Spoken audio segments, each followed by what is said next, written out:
রাজু মিয়া পেশায় একজন রিকশা চালক। ২০ জুলাই ছাত্র জনতার গণ অভ্যুত্থানে গুলিবিদ্ধ এক শিক্ষার্থীকে বাঁচাতে গিয়ে নিজে গুলিবিদ্ধ হন। দীর্ঘদিন চিকিৎসাধীন থাকার পর হারান তার একটি পা। অঙ্গহানির পর হতাশায় ডুবে যান। কিভাবে চলবে তার বাকি জীবন, কি হবে তার সন্তানের ভবিষ্যৎ। ঠিক এমন সময় তার পাশে দাঁড়ায় BRAC limb and brace centre.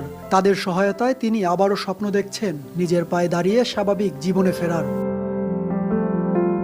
BRAC আমাদের সাহায্য সহযোগিতা করছে বিদায় আমাদের মনের ভিতরে সাহস যোগাইছে। মাদ্রাসার মাথায় একজন ছাত্র গুলিবিদ্ধ হয়ে পড়ে রয়েছে, তো ও আবার বলতেছে যে আপনি আমার একটু ধরেন, আমার একটু বাঁচান। তো হ্যাঁ, আমি আবার ধরতে গিয়া গাড়িতে নেমে ধরতে গিয়ে পুরানো দিয়ে নতুন নিতে আজই চলে আসুন আপনার নিকটস্থ ওয়ালটন শোরুমে। বাঁচাতে গিয়েই আমার গুলিটা লাগছে। যে সরকারের যে ঘোষণা দিছে এই আর্থিক দিয়ে আমাদের কি হবে,